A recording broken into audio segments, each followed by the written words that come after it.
Okay, good evening. We'll call this meeting to order. We're returning from closed session. Anything to report out, Kimberly? No, the council provided direction to the city's real property negotiators and labor negotiators, but there is no reportable action. Roll call. Vice Mayor Cruz. Here. Councilmember Mawson. Here. Councilmember Campion. Here. Councilmember Lamson. Here. Mayor Hewer. Here. So if the council will indulge me tonight, I'd like to open this meeting in honor of a member of the community that we lost on January 5th. He passed away in his home early in the morning, and that's our concerned citizen, Al Baldwin. So if you'll join me in a moment of silence in honor of Mr. Baldwin and everything that he's provided to this community. One of the things that, for me personally, is that Al was absolutely, when he really believed in, we're a community of character and believed in that, it is because he knew how to disagree without being disagreeable. So it's one of the things that I always really appreciated about Al, so I'd like to open this meeting in his honor.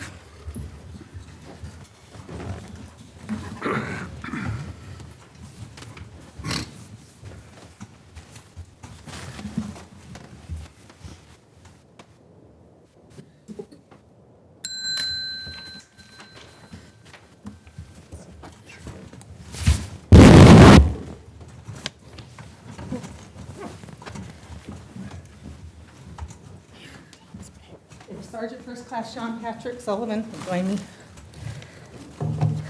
So one of the things is that Sergeant First Class Sean Patrick Sullivan's been an outstanding leader and exemplary representative of the Signal Corps throughout his distinguished 9-year military career. He graduated from Galt High School in 1998 and enlisted in the Army Reserve 6 months later. He just recently extended his contract to take him all the way until he's able to retire. He plans to continue to live in Galt with his 2 children, Austin, 12 years old, and Brooke, 7 years old. Upon graduation with honors from basic and advanced training, he was assigned to the 1st Brigade, 91st Division, where he served from April 1999 to February 2006. During his assignment, he was a key member of the communications team, supporting more than 20 field training exercises across the United States. In early 2003, Sergeant First Class Sullivan was mobilized in support of Operation Enduring Freedom. In January 2004, Sergeant First Class Sullivan was deployed to Afghanistan as communications chief for the Office of Military Cooperation Afghanistan. During his time with the 91st Division, he received numerous awards, including the Bronze Star for exceptional meritorious conduct in service. From February 2006 to September 2011, Sergeant First Class Sullivan was assigned to 5th Brigade 75th Mission Command, Training Division G6.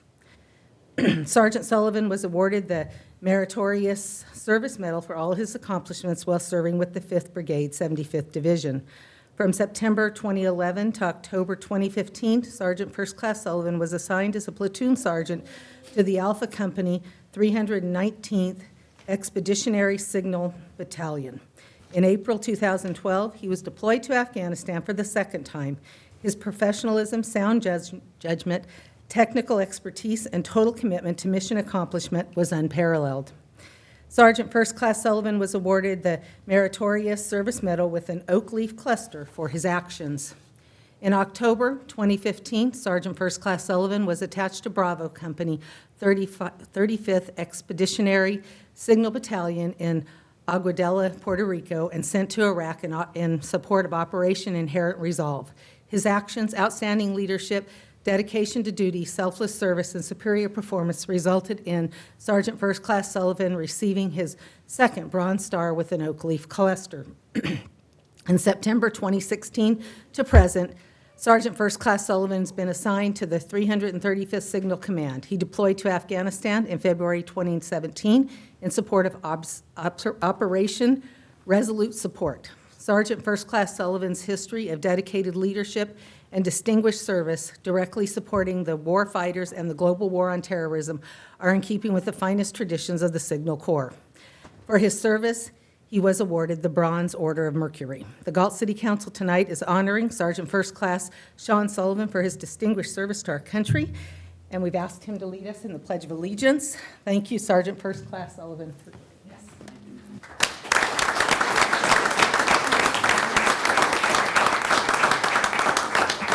Thank you. Please stand as you are and pledge allegiance with me. I pledge allegiance to the flag of the United States of America and to the republic for which it stands, one nation, under God, indivisible, with liberty and justice for all. Thank you very much. Thank Would you. you like to say anything? Thank you for all your support. Thank you for Not big and unpublic, but thank you. I appreciate Galt. It's a great place. I'll never move away from Galt. I love this place. So great place to raise my kids. I love it here. So thank you for everything you guys do too. Thank you. Thank you. Thank you.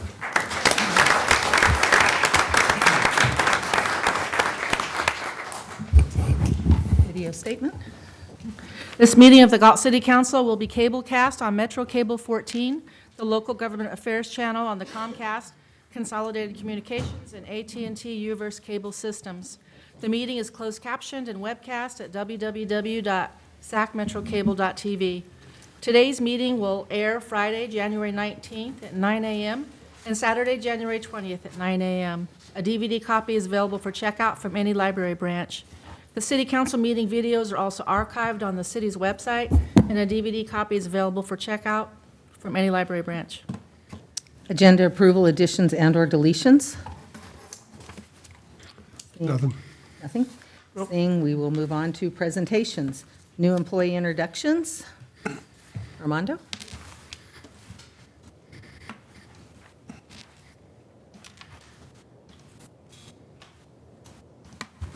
Good evening, Mayor and City Council. I'd like to call up Wade Isabel. There he is. Didn't recognize him. All cleaned up. Jonathan Wade Isabel was recently hired as a Parks Maintenance Worker 1. He comes from Lockford Springs Golf Course, so he has a little background in keeping everything green. He was born in Woodland and went to school in Davis and raised in Davis. We did not hold that against him during the hiring process. Wade has recently become a big part of this community. He's bought a home here, recently was married, coaches at one of our high schools, and he's really embedded himself as being a Galtonian and really admires this city. So I'm going to let him speak because I know he loves to do that in front of everybody. So, Wade Isabel. One, I just want to say thank you for the opportunity to be an employee here for the city of Galt. I have known it since I've grown up, been here at times, and seen how it's grown vastly in the last number of years. And on behalf of my wife and myself, we're happy to call ourselves citizens and are happy to try and start and raise a family while living here in the city of Galt. Thank you. Welcome, Wade.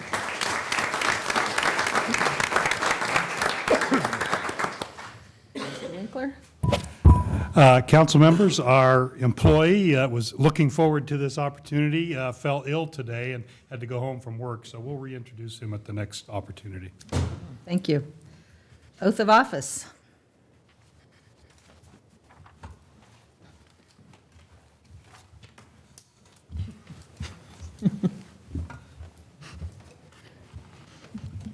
You stand right in the middle, turn and face everyone, and smile. It's my favorite part of it, being able to do this. So you've all heard me say this before, and I'll say it again. We're always looking to hire the best and the brightest, and in this case, a world traveler, and we're going to talk about that in a little bit. I'm going to introduce Lauren Franklin. He's our newest police officer. Lauren is graduated with a bachelor's degree from California State University of Sacramento in business, where he focused on accounting. Prior to hiring here, he worked as a fare inspector on board the ACE train in Stockton. He's got additional work painting business with his father, and so he thought, with that experience with the train, that and working with other law enforcement and seeing the law enforcement out there doing that job, that he knew that this was his calling, And so he actually pursued that. And so we're very, very grateful for him to be here. So, but that's all the information he provided me. And so I told him, I said, you either come up with something or I'm going to make it up. So I said, tell me something funny. And I said, and he goes, I don't have anything. And I said, well what about your cat? You have a cat? That would be funny. You don't look like a cat guy. And he says, well, I have a cat. And I said, what was the cat's name? He said, Kitty. And I said, oh, okay, well, that's kind of funny. He goes, yeah, but Kitty's dead. And I was like, okay, well, there you go. Going to get some laughter. And I said, so well, then tell me something that's not funny. So really, really interesting about this guy is traveled 23 countries. And I asked him why, and he goes, because I wanted the experience. He lived in Turkey for 3 months, and he broke his tailbone in Croatia, and I'm not going to tell that story. So really interesting guy, really, really pleased that he's here. Welcome aboard. Thank you for being part of our family. You're going to fit in very, very well.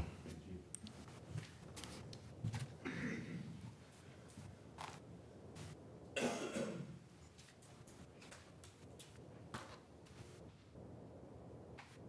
your right for me, please. I, and state your name, I, Lauren Franklin, do solemnly swear do solemnly swear that I will support and defend that I will support and defend the Constitution of the United States the Constitution of the United States and the Constitution of the State of California and the Constitution of the State of California against all enemies, foreign and domestic, against all enemies, foreign and domestic, that I will bear true faith and allegiance that I will bear true faith and allegiance to the Constitution of the United States to the Constitution of the United States and the Constitution of the State of California, and the Constitution of the State of California, that I take this obligation freely that I take this obligation freely without any mental reservation without any mental reservation or purpose of evasion or purpose of evasion, during such time and during such time as I am an employee as I am an employee for the City of Galt. for the City of Galt. I will faithfully discharge the duties I will faithfully discharge the duties of the position of police officer of position of police officer to the best of my ability. to the best of my ability.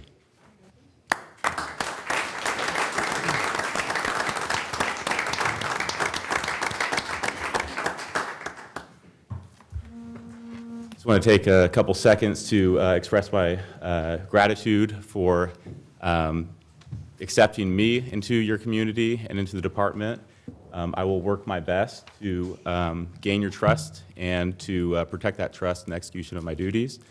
I feel like my experiences traveling and working on the train, just being exposed to all different kinds of people, will kind of help me in this capacity, as I'll be working with a lot of different people. And I've only been here actively for maybe, I think I've worked 8 shifts, and I've met a lot of great people, and I look forward to meeting all the other great people that I haven't had the opportunity to meet yet.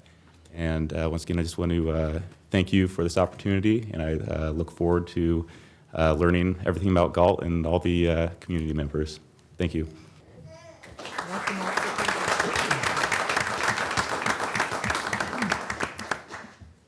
Okay. Solis Winter Bird Festival presentation. I think this is a trick to get my steps in. Good evening again, Mayor and City Council. I'm here to discuss the 11th Annual Winter Bird Festival. As you see on the screen, this year's bird is a barn owl. It's native to our area. The artist is Veronica Espinoza. Here's the poster, and obviously you can't read that small fine print, so what I did is I'm going to go over each one of these presentations individually. So at 9 o'clock, we'll start off with the backyard bird safari. We'll be going batty at 10 o'clock, getting a close-up look and view of bats. If it's something that interests you, it doesn't interest me, so I'll be like in a different part of the area when that's happening. Then we have conservation ambassadors. So this is a little confusing. A lot of people really like the hands-on with the animals, the exotic animals. Wild Things has changed their name to conservative ambassadors, so I wanted to make that clear that we're still having the animals, they'll still be there, and just not to be confused with the name change. At 12 o'clock is a new tour. California Waste will be touring their presentation. They'll also be doing a tour. Lisa Klotz, who's in the audience, will be talking about how our recycling can impact our environment and going into our streams and going into our native habitat. 1 o'clock, I know I'm going to mess this up, Hawks, Hooters, and Hoots. Honkers. I need glasses. I told you I was going to mess it up front. Sorry. I knew it. So I'm turning, and at 2 o'clock, our keynote speaker, Paul Bannock, he's an award-winning author and wildlife photographer, specializing in the natural history of North American birds and habitats. So our tours, from 6:30 to 8:30, our sunrise photo tour. Small group of 12 will be taken out to the wetlands at dawn. Our tall forest and riparian habitat tour, go on a hike with renowned Dr. John Truchet through remote areas of the Cosumnes River Preserve. 9 to 11, this is the cow waste tour that we talked about. Mr. Vaccarezza has opened his doors up so he can tour his facility. It's a great tour. This is our only free tour on the calendar. If I recommend that to everybody. We were actually lucky enough to go on that tour last year, and it's just something that you would never think that would be a great tour, but it really is. From 9 to 1, we'll have the Heritage Oaks Bird Walk and Lunch. And from 1 to 5, Delta Birding Tour with local expert Chris Conrad. From 1:30 to 5, this is a small tour, birds and beer at the barn. That's an exclusive property at the preserve. Your only way you're going to get out there is on one of these tours. And along with that, from 1:30 to 5, you'll have a paint and sip at the barn. And so, to conclude everything, it'll be a 3:30 Staten Island sunset tour. Except for the cow waste tour, they're all buses. So if you're, everybody's safe, you'll be driven out to the preserve, you'll be brought back from the preserve. So if you're drinking on one of these tours, you have a designated driver. So other activities that we'll have free kids craft. We have storytelling by the library. We have retail vendors, and Sacto Mofa will be sending a couple of trucks. Chano Tacos will be one of the trucks that I saw on their calendar. Ducks Unlimited will be doing a presentation at 12:30 in our aquatic center. They'll be bringing in some dogs, some decoys. They'll be actually in the pool. And then California Customs Trailer and Power Sport will be exhibiting some of their ATVs in the skate park. So as you see there, we have a new location from last year. It's going to be the Cibola Community Center. One of the reasons that we moved to this location is that you can see we have plenty of parking. We have a dedicated bus pickup in the back at Fairside School. We have city-owned facilities, and why that's important is that it cuts down on our overtime costs. We're currently already setting up. There's a big tent sitting in our parking lot. We're putting up banners. We're doing all this work while we're currently working instead of coming in on overtime. When we were at the school district, we would have to come in Friday night, work all Friday night, set up, come in early Saturday morning, set up more, then tear everything down Saturday night and get it back out so they could go to school on Monday. Having the city facilities, it'll allow us to do this during working time and cut back on the overtime cost. So this is how the setup's going to be. We'll have the presentations in the Calway stage in Cibola. You'll have pointer. In here, you'll have the kids' crafts that the Kiwanis have donated $500 to. The Galt Herald, this is a sponsored room for their local advertising. They'll be doing storytelling here. We'll have the local vendors here. California Customs will be having their ATVs and the presentation of Ducks Unlimited. Sacto Mofa will have their trucks out here on the street. Here are all the walk paths to get to everything. I really believe that this is a good setup and is going to bring a different aspect to our Winter Bird Festival. Our sponsorships, as you can see, in 2017, we had $13,000 in sponsorships. We're a little down in 2018. A lot of people have either cut back or not sponsored this year. We're finding that more and more with our sponsorships. But the ones who did, Mr. Vaccarezza, again, steps up, as he does for most of our events. I really do appreciate him. He does so much for this community that he is such a huge part of it. Conservation Farms and Ranches, and SMUD. SMUD has also stepped up as they do in the IDC. And then you see some of the other monetary sponsors down at the bottom. A new sponsor is Cardinal Glass and our local Kiwanis. These are our in-kind sponsors. We're working with both school districts, Consumnes River Preserve, as I mentioned, the Galt Herald. Comfort Inn has donated a room for our keynote speaker. So thank you, Comfort Inn, Ducks Unlimited, and Store Coaches. A new event to this, in conjunction with the Winter Bird Festival, is the wine, beer, and food tasting. This is put on by our local chamber. This event will be Friday night, the night before the Winter Bird Festival. You'll have, for $15, you get wine tasting, beer tasting, and food tasting with live music by Travis Vega. If you pay an additional $15 for a total of $30, you get all those, and you get to paint with Nancy Kiowit. You'll be painting a barn owl that night, so you get a little bit of both worlds. That event, the painting will start at 6 p.m., and then the wine, beer, and food tasting will start at 6:30, and it'll go till 8:30 at night. For tickets, you can come to the Parks and Rec office or contact the chamber. Again, I think it'll be an event that we're going to grow, and it'll be a good event for both the cities. Or you can do it online, even though I've heard it's a little difficult if you're buying more than one ticket. So, this is actually the photo cover of Paul Bannock's book. This is it right here, but I'd be glad to answer any questions you have, if you have any now. Questions? Where's the cow waste tour? At their It facility? will be at their facility. Okay. I noticed there wasn't a map on how to get there. Yeah, we'll give them directions. Okay. Are there any I'm just other? excited and keeping my fingers crossed for no rain. Okay, I've been nervously looking at that, and Or I'm coast- scared to look at it because the last time I saw it, there was no rain on Saturday, Yep. so I'm just going to keep that It's, in my mind. that's what it says. No questions? Okay, thank you. Public comment? Want to read the statement? Under Government Code Section 54954.3, oops, sorry, my thing covered it. Members of the public may address the council on non-agenda items. Speakers may address city council on any agenda item during consideration of the item.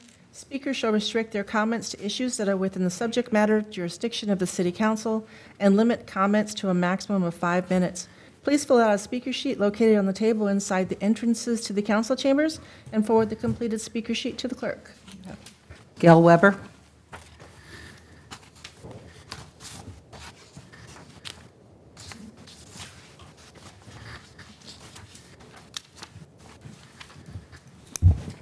Good evening, everyone. I'm here to talk about Al Baldwin.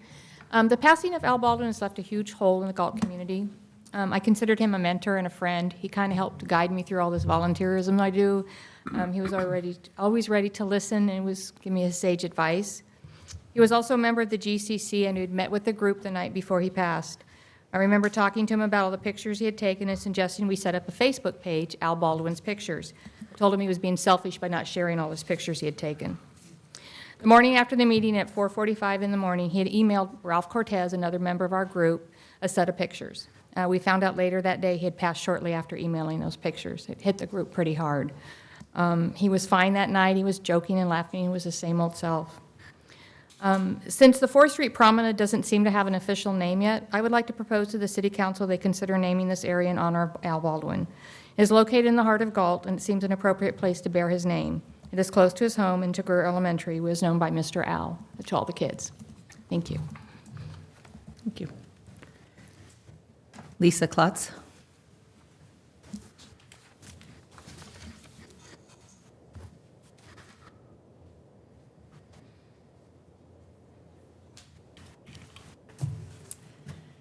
Good evening. Thank you for allowing me to speak with you this evening. My name is Lisa Klotz, and I'm here on behalf of the Galt Sunrise Rotary.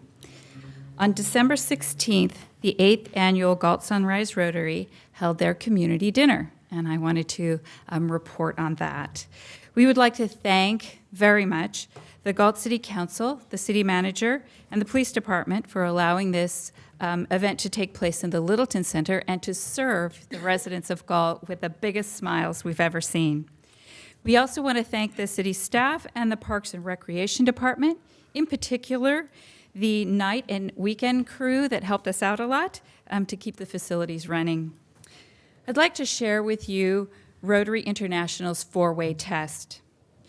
The test is 1, is it the truth? 2, is it fair to all concerned? 3, will it build goodwill and better friendships? 4, will it be beneficial to all concerned? We believe this community dinner exemplifies Rotary's 4-way test.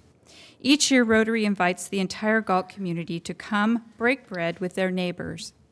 This year, we cooked 105 turkeys, 335 cans of green beans, 229 cans of cranberries, 188 boxes of stuffing, 49 pounds of bacon, 77 dozen rolls, 100 pies, gallons and gallons of gravy, and more pounds of butter went into the mashed potatoes than you really want to know about.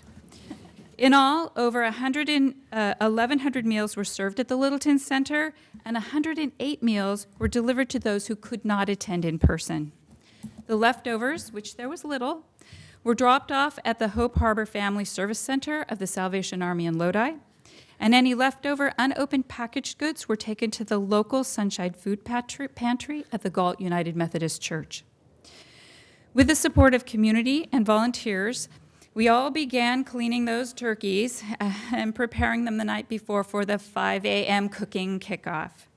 These same volunteers prepared and served delicious home-cooked hot meal to anyone who came through the doors.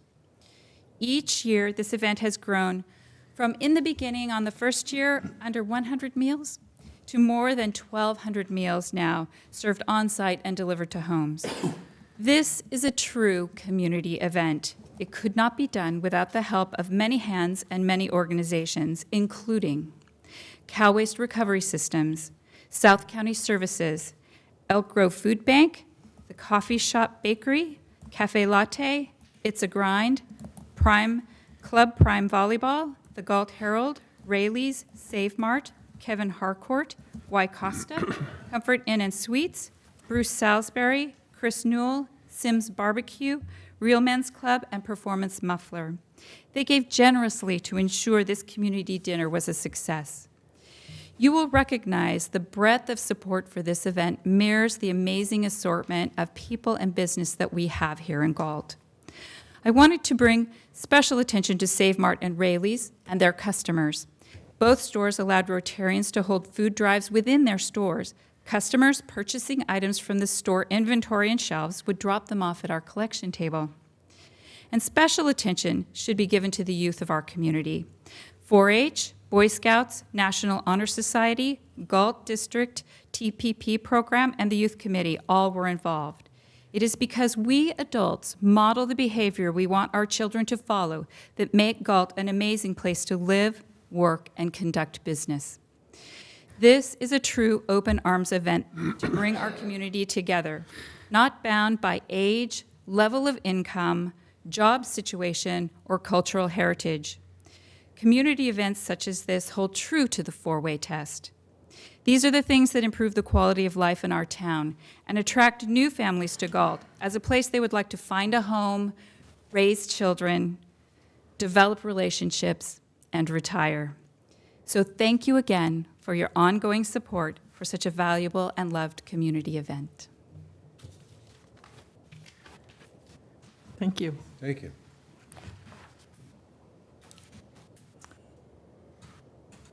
Aye. Reports by city council members on regional boards, commissions, and committees. We've moved this item up, and I know it's been the holidays, so I personally have nothing to report out.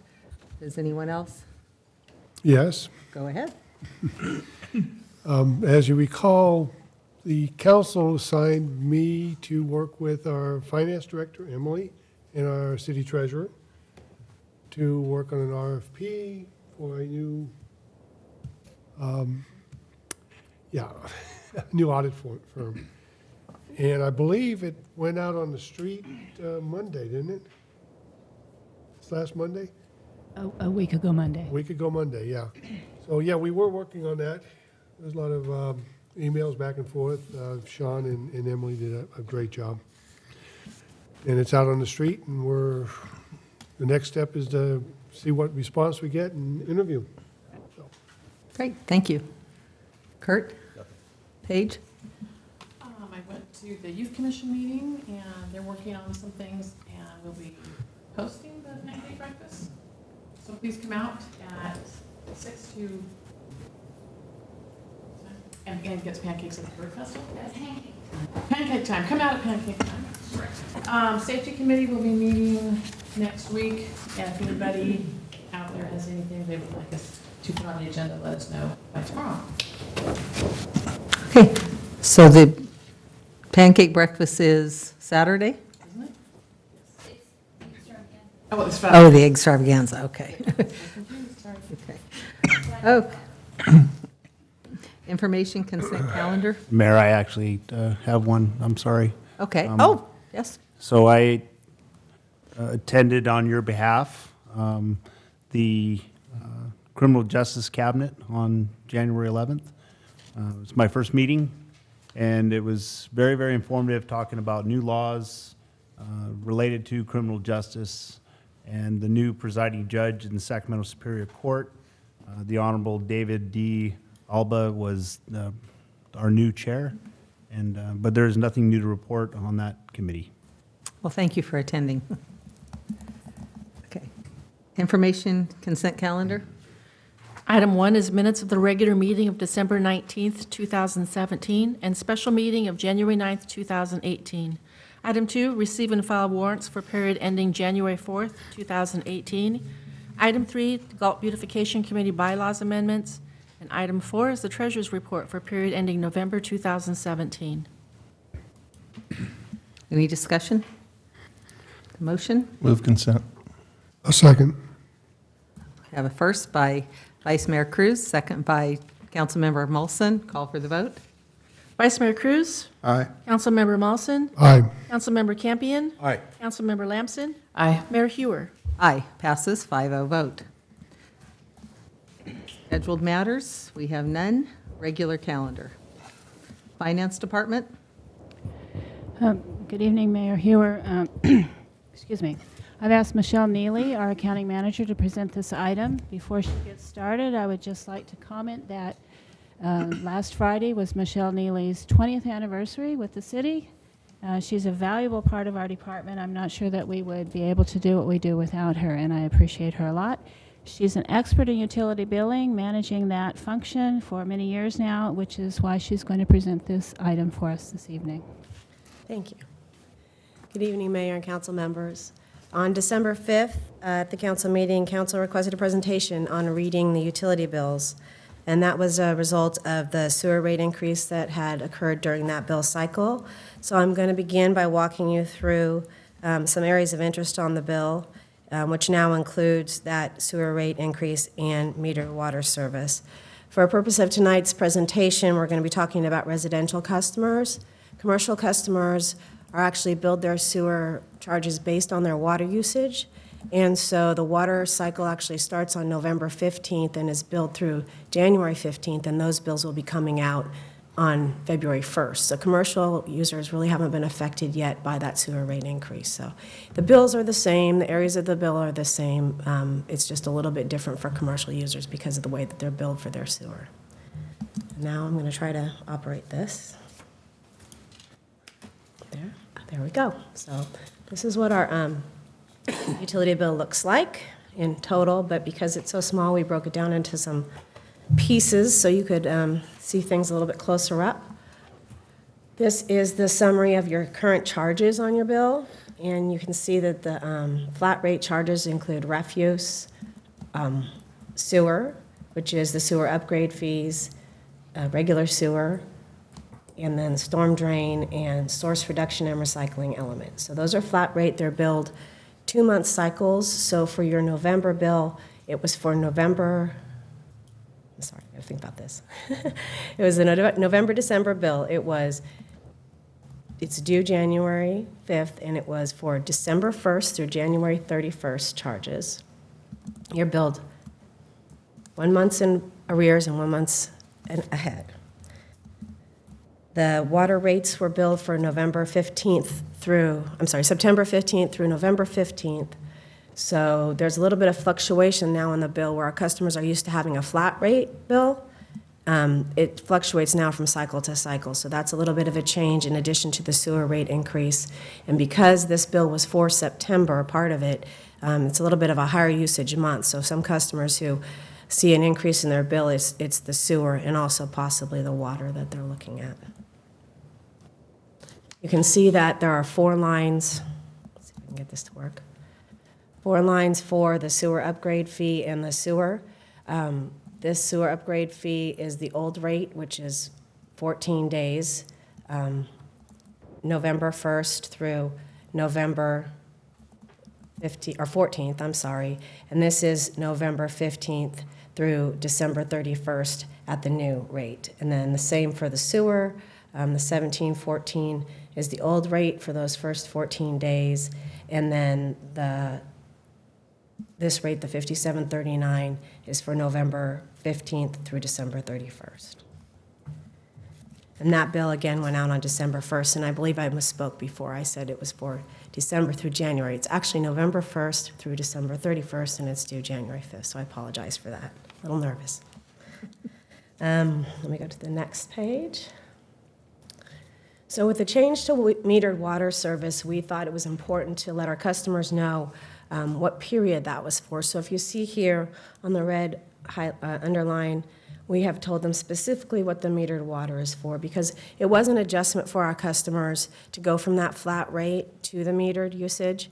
And because you can only bill the metered water usage after it's happened, they're used to being billed, say, for November 1st through December 31st. They're really being billed for September through November for their water. So we wanted to make that clear. So that was noted here.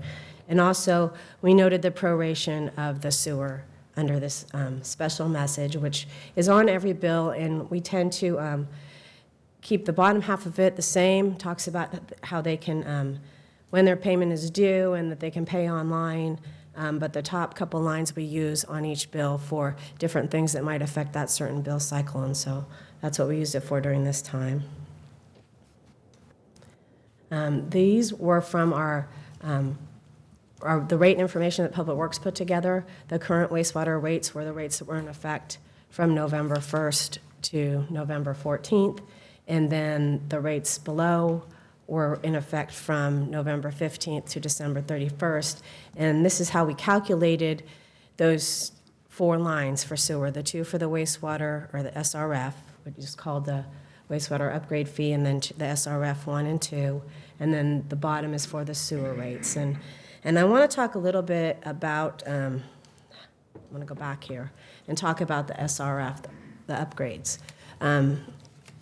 I believe that it was desirable that we split these out and had SRF 1 and SRF 2, but when staff looked at this, we realized that, first of all, we were short on time. The rates were approved on November, I think it was the 7th, I'm not sure the exact date, but it was early November. They needed to be implemented for the December 1st billing, and usually it takes staff a couple of weeks, so we start mid-November and get the bills out December 1st. So we were really short on time on making the changes needed to update our utility billing system. That said, in order to have 2, we had the 1 before, the sewer upgrade fee. In order to split that into 2, we would have had to add a record to every utility customer's file. So we have about 7,000 of those, and we didn't feel that that was a good use of our time and staff to have them individually touch each one. It could cause human error, result in human error. So we contacted our programmer and asked them for an estimate, and the cost estimate, they could just give us a ballpark at that point, was about $5,000. So at that point, because we didn't really have time to do it in any case, we went ahead with just consolidating the 2. And I think it's important to note that if we were to split it out and pay that extra cost, the ratepayers are the ones that would be paying that fee, in essence, in their rate. And it just didn't seem economically prudent to go ahead and split that out, spend that extra money when we can track it the way it's set up now with the 1 and 2. And one thing that we talked about doing in order to make it obvious to ratepayers what was going on with those 2 rates is when Public Works does their annual rate notice, it's on their website, and they put the information about rate increases and so forth on there, that they will put a note under the SRF 1 and 2 loans as to the date when those will be paid off, so when the final payment will be due. So what we intend to do is when SRF 1 is completed and paid off, that rate's going to go down, and it's going to say sewer upgrade rate SRF 2 only, and it will be only the portion that applies to 2. So hopefully that will be clear, be easy to track, and understandable. Obviously, if council wants us to pursue the other, then we can look into that, but it will take a certain amount of time to have our programmers do that as well. We are a contract with a software program that we use on the cloud, and so we hire their programmers to make those changes, and we're kind of limited to their time constraints as well. Michelle, the sewer upgrade fee, the $5.06? Mm-hmm. Now, what's that? Was that the SRF 1 prior to? Well, that was the existing, it was a wastewater treatment plant upgrade fee that was implemented. I'm not sure the year. Do you remember, Steve? 2012. Yes. And actually, those rates are on this schedule here, so you can see that it was $11.03 per month, and so that's half a month, yeah. Okay. This water graph, I wanted to show you the graph that's on the bill now that we implemented the water meters approximately May of 2016 for the majority of our customers. So it's kind of nice now that we've gone through that whole year, we're able to see the comparisons from year to year on the customers' bills, and they can see how that's going, which is, we've had those graphs on there forever and never had anything in them, so it's kind of. Payment coupon. Customers can mail this in with their bill or with their check, or they can drop it in the Dropbox. And the scan line, just in case anybody ever wondered, it helps us key in the payments. They just automatically scan in all the information, so that saves some time. We also allow our customers to pay on the website. They can pay over our phone system. They can have their payment automatically deducted from their checking account.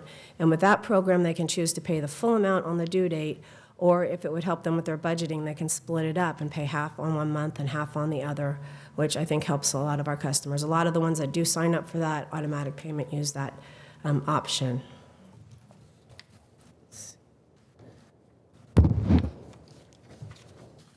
This is just showing that we do gather some information, hopefully, from our customers. There's a few of them that actually use this functionality, but we request the updated phone and email information, and the phone information helps us with our delinquency notifications. So if a customer is going to get a 48-hour notice, if we have their phone number, we can call through our phone system, and that saves Public Works the time and effort of going out and hanging that notice on the door. So, and it lets the customer know, gives them a message. So we encourage them to keep that information current. Any questions? Questions? Michelle, you mentioned that when we come back annually to, or when Public Works comes back annually to, I guess, either identify, because we won't have rate adjustments every year because some of them we've taken an action to give a multiple year based on the CPI, correct? Yes. Prior to the recent water and wastewater rate increases, we actually had a CPI adjustment annually for a 5-year period. When we redid the water rates 2 years ago, we built in a new start on that clock, but there was no increase for this year, and that we just enacted it in the middle of this past year. And with the sewer rates, it's on a set schedule. It's not tied to an index. It's stepped up over a 5-year period. So 2 of the 3 things went away, and then the third one that we would typically put on an annual escalator by contract is our Cal Waste franchise agreement. And we're in the process of negotiating a possible extension to that, and so they have not as of yet requested an annual for this upcoming year. And I know that when we did all the utilities, that was done generally at the same meeting, and now are we still on that same schedule, or are we falling out of that? Yeah, well, in 2012, shortly after I got here, one of the first packages that we brought to council was a delegation of authority to automatically make that so with 30 days prior notice to council and our customers of the CPI index adjustments. But with the new rate adjustments, we're kind of moving away from that model. But typically, that was effective March 1st, so we'd start notifications in February. So where are we going forward at this point? Well, we've got, we will still be on a CPI again next year for the following 4 years for water. Sewer is no longer indexed to the CPI. It's just 5 set steps for the next 5 years, and then we'll have to bring something back to council at that time. What is the anniversary date on those then? Typically, we set those for March 1st. Okay, so we're still. Yeah, we kept the same anniversary date in general. Okay. Will there be something brought to council for public discussion or just for information purposes? We typically would do a pass-through memo to council on what's planned and notify our customers with council's prerogative to request that it be brought to council or not. Okay. The ordinance and the resolutions allow us to do it, but council asked for 30 days prior notice with the option to bring it forward. And something we have committed to do commencing with this next year is to, with the budget process, is to give you a look at what our reserves are looking like, what our revenues versus projected fee increase revenues, how they're tracking reality versus projections. So you have some decision-making ability and say, listen, we'd like to talk about that before you do the next one, or we'd be making a recommendation perhaps not to or only implement a part of the maximum rates that were adopted depending on how we're looking. Thank you. Paige? Tom? Just one quick comment or question. The different payment options, are they readily available to the public someplace, website or? Interesting that you would ask that.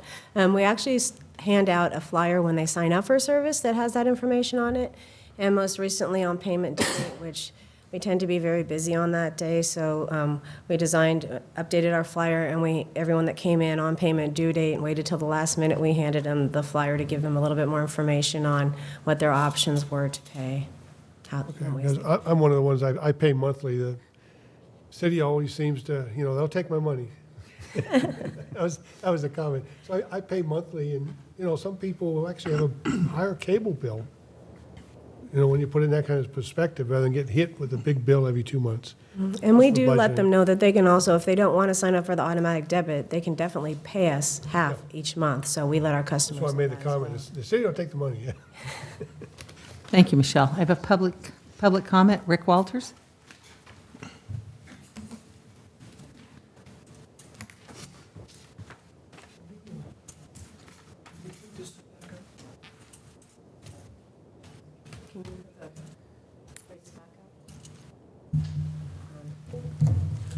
Which slide?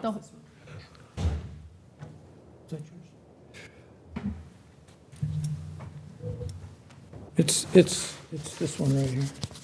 If you'll put it up, I can flip to it. Where it shows the 1062, the Yeah, 947. I'll have to set the timer a different way. Hold on just a moment for me, please. That was good, thank you. A lot of my questions were answered.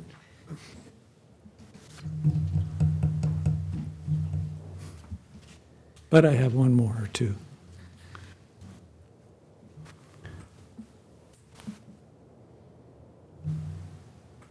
Can you, bring the, yeah. We'll get you there. Okay, which one did you want? That one, that one. Okay, That you got one. it, thank you. That one right there. Okay, where you see 947, 1062, so on and so forth. I'm getting ready to pay SRF 1 off. So if that goes away, what are your calculations going forward in 2019? Can anybody tell me that? That's one. Now, if I pay off SRF 1 and number 2, then your calculations are based on the O&M of $38, right? Instead of $63. Whatever the difference is. I think what you're saying is that you plan or are I'm talking about paying off SRF loan 1. Right. Then your bill would drop by $10.62. Right. You pay off SRF loan 2, then your bill would drop by $15.29. Correct. So there was another component to that question? So, yeah, the second part of that question is that you calculated that, see that far right column where it says A plus B plus C plus D? Well, that's no longer $63 for calculation. And I think that Mr. Winkler's doing the math, but it would be the 6315 minus the 1062 minus the 1529, wouldn't it? Yeah, 3724 if you paid both off. 3724. So then in March 2019, the increase would not be $3.48. It would be $2 going forward, approximately, because you're calculating on $38 as opposed to $63. Is that correct? Mr. Winkler, correct me if I'm wrong, but the increases or the change in the rates were not calculated on the loan. The loan amounts are static, are they not? That's correct. So in the future 4 years of stepped rates, you would still just subtract the 1529 and the 1062. So the base rate would continue to go up some, but still be reduced if you paid off early by the SRF 1 and 2. So the calculation would still be, the interest would be, the 5.5% would be based on the $63.15 or $38? Well, if you requested to pay off early, we would do the present value of all future payments remaining. Right. And you'd pay that off. Then these two figures, which include interest, would drop off. So then the So 5.5%. The remaining increase would continue to go up on the remainder of the bill, but Right. it's not a static 5%.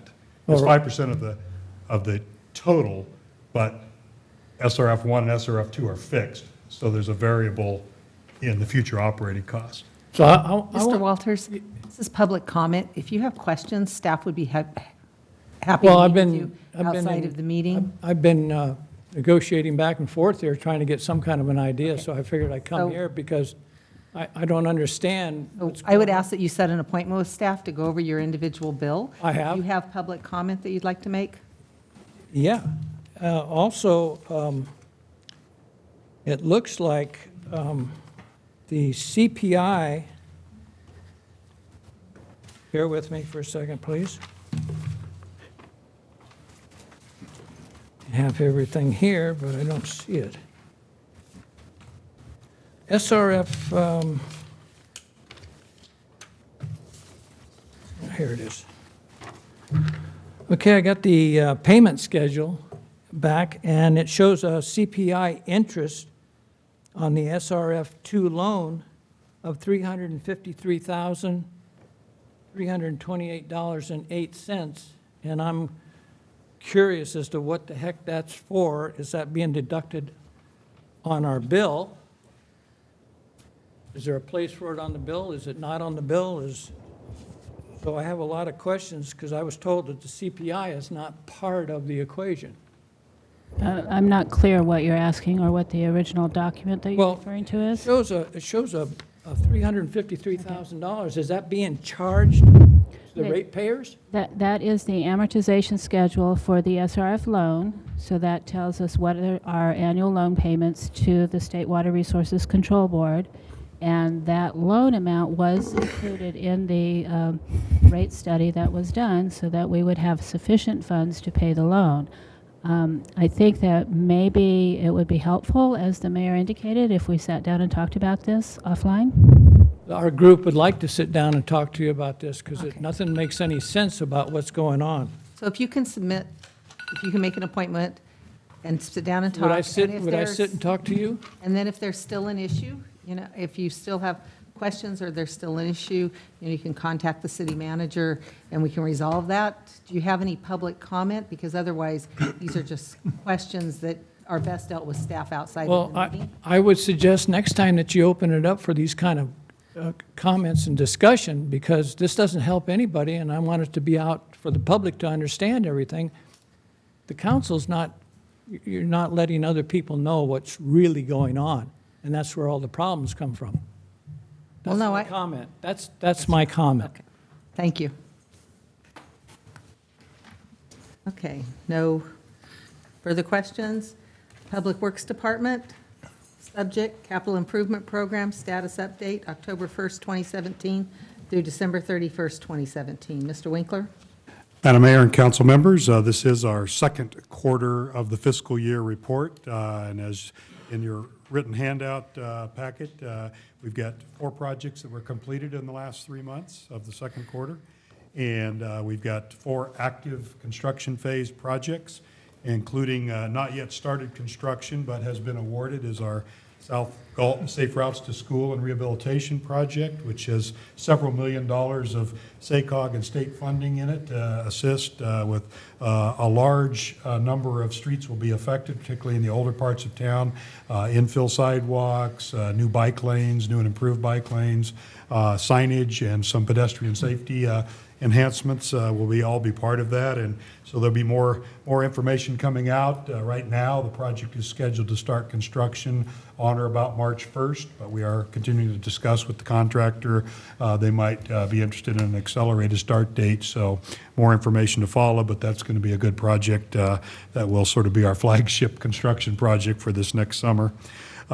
We also are in the midst of completing the new deep well at the industrial water treatment plant, phase 2. Phase 1 was to drill the hole and develop it, and now we're hooking up all the plumbing and putting the pumps and motors in and getting all the control systems up to speed with the goal of having that well online before summer peak. So we're looking forward to that as well, and other projects here that are underway. And then we've got 4 projects that are currently in the planning and environmental clearance phase, and we'll be bringing award recommendations after receipt of bids in the near months ahead. But one of the projects that remains near and dear to our heart is the 4th Street Parking Lot and Open Space Project, which is different than the 4th Street Complete Streets Project. This would be the rest of the open space and any fence beautification and landscaping of the areas that we haven't already touched.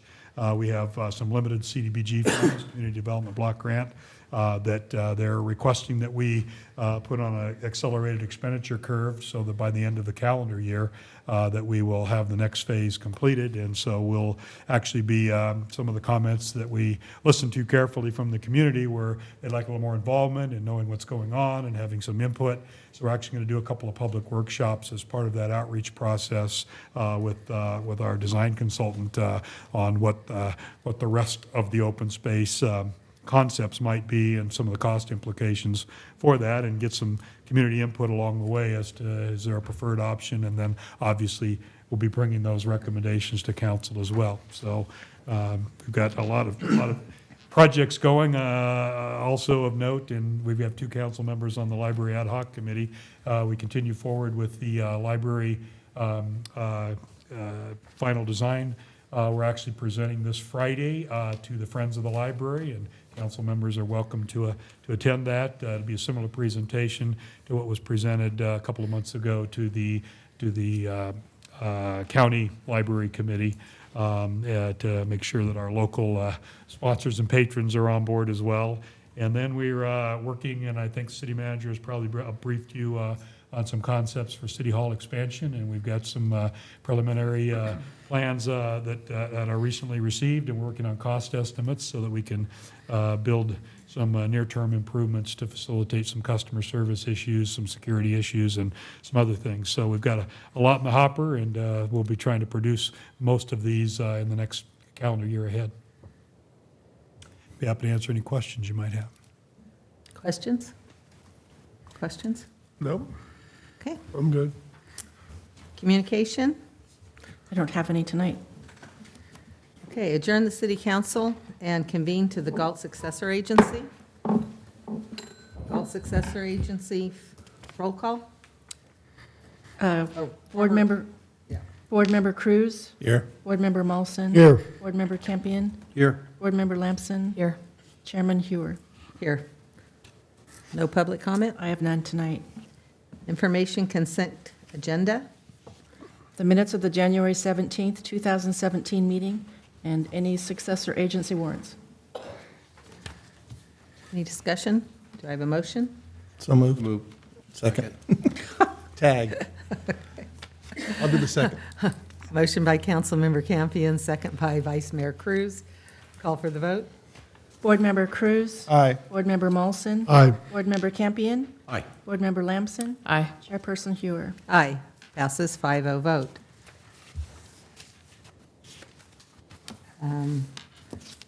Subject, recognized obligation payment schedule for July 2018 to June 2019. Emily? We're once again going to have Michelle Neely present this item. As you can tell, she wears many hats and does it very well. Good evening again. So in June of 2011, the governor signed law which abolished every redevelopment agency within the state. This law was subsequently amended in 2012 and 2015 by additional legislation.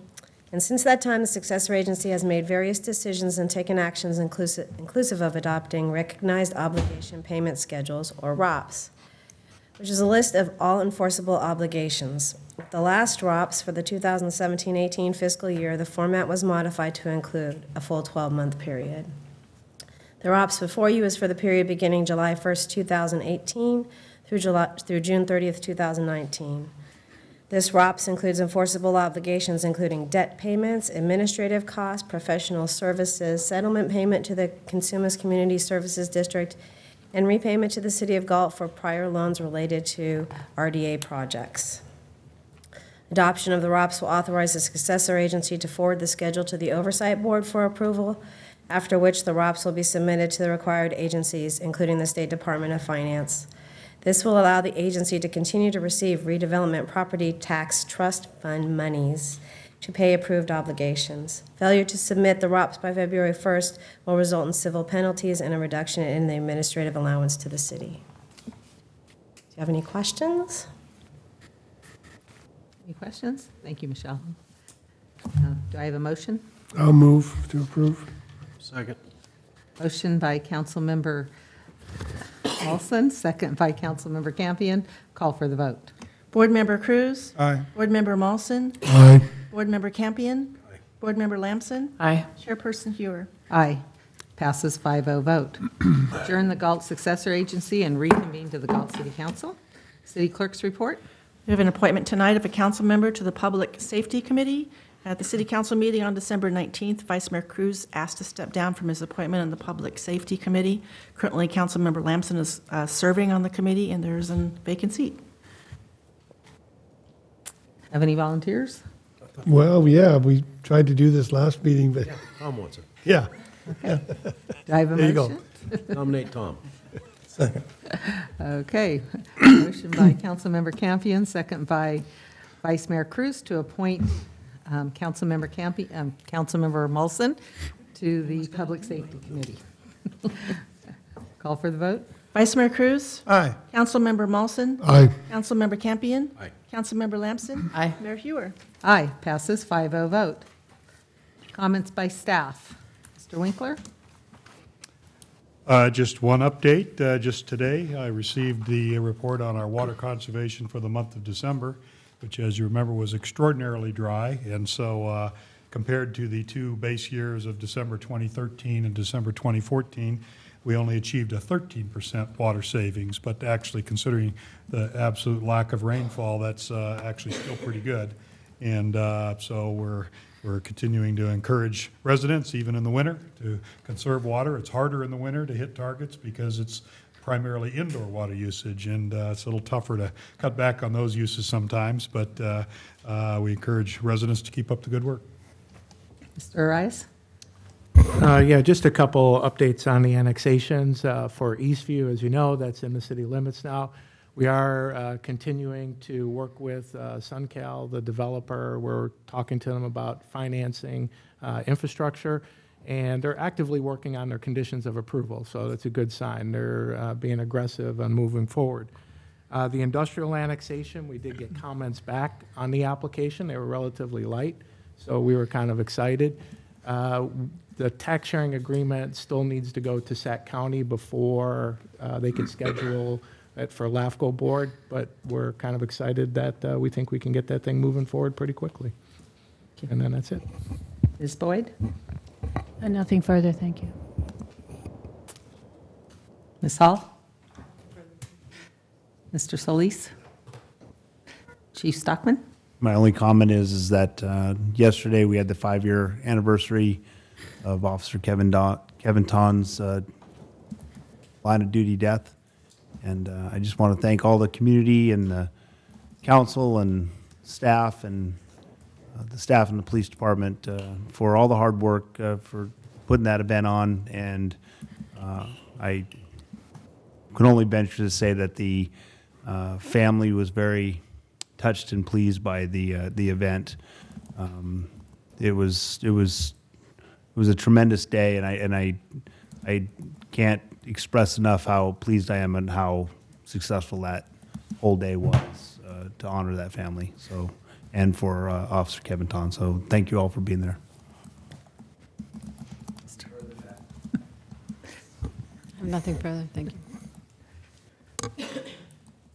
Okay. Moving on. Mr. Campion. Ms. Lamson. I would like to congratulate Armando Solis for being the Galt Herald Person of the Year, and we have Gail Weber here also, who is the Volunteer of the Year. So thank you for your service. High five. And that's it. Mr. Molson. I have nothing. Vice Mayor Cruz. I have nothing as well. Okay, seeing none, we adjourn.